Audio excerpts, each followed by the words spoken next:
In this scenario, our team is in red, the opposing team is in blue.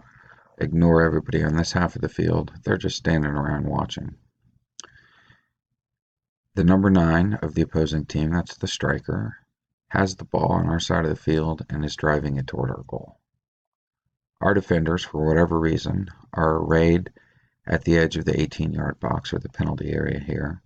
Notice that my 2 and 3 are basically even with one another. The 4 is slightly back.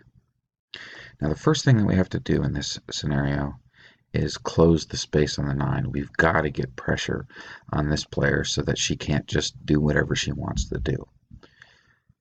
That means that the player who is closest to the number 9 calls ball and immediately runs out to close the space. In this case, our center back, our number 4, she's the closest player, so she calls ball.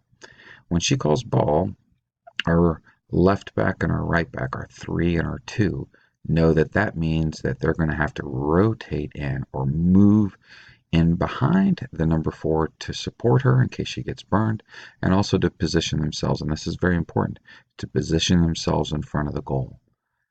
Because as defenders, the job is to protect the goal. All right, so let's see how this plays out in our first slide here. So my number 4, who's called ball, she's charged out there. She's closed the space down, and I've intentionally made this to where she's diving, and I'll come back and I'll talk about that in a second. But I want you to notice how the number 3 and the number 2, they've both slightly moved forward. We now have a stacked defense instead of a flat defense. I've got my first defender, and the number 4 is out here, and my second defenders are back here in a line. They have both positioned themselves more or less in front of the goal. And they're also in a position, if the number 4 should get burned to this side, the number 2 can step in. If the number 4 calls for help, or even if she doesn't, if she's really burned, or if the striker goes out this way, the number 3 can then step into support, and the 4 can get back.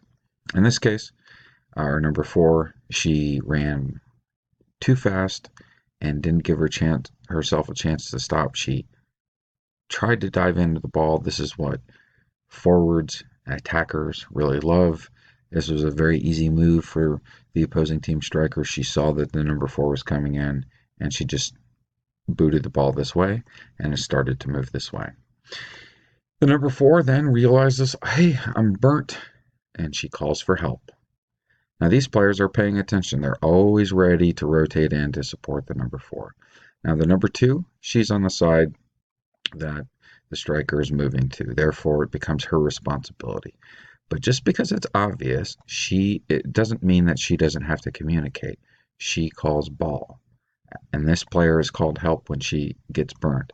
It's very important that this player calls ball, because then it's letting this player know, hey, I've got somebody in who's coming to support. I've got to get back into my position. It lets this player know, oh, hey, she's moving forward to put pressure on the ball handler. I need to rotate in behind her to protect the goal and to support her. So that's what we see here in this next slide. The forward momentum of the 4, just the force of her running forward and diving at the ball, has continued to make her move forward a little bit, while the opposing team striker has moved off to the side. The 4 right now, she's totally out of this play. It's up to the R2 and R3 to pressure the ball handler and to provide support. So they've done a good job of this. R2 has moved in, more or less goal side here. She's closed the space without diving in.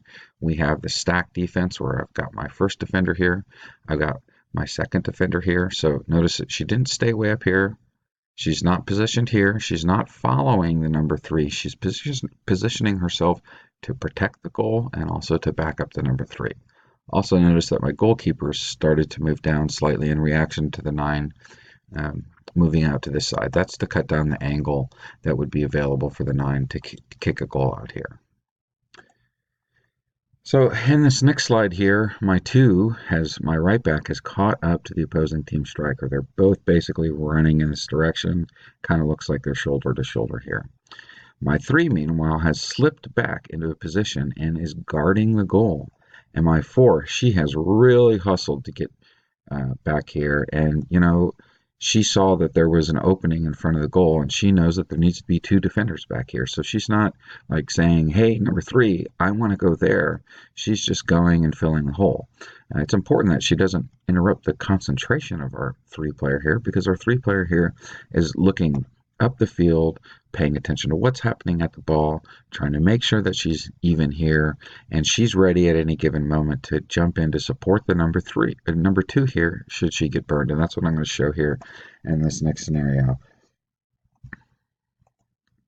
So as we saw before, the 9 was running in this direction. She's continued running in this direction. Our number 2 has really picked up speed, and our opposing striker here has made a really deft move. She's stopped on a dime, and she's now wanting to go back into this area.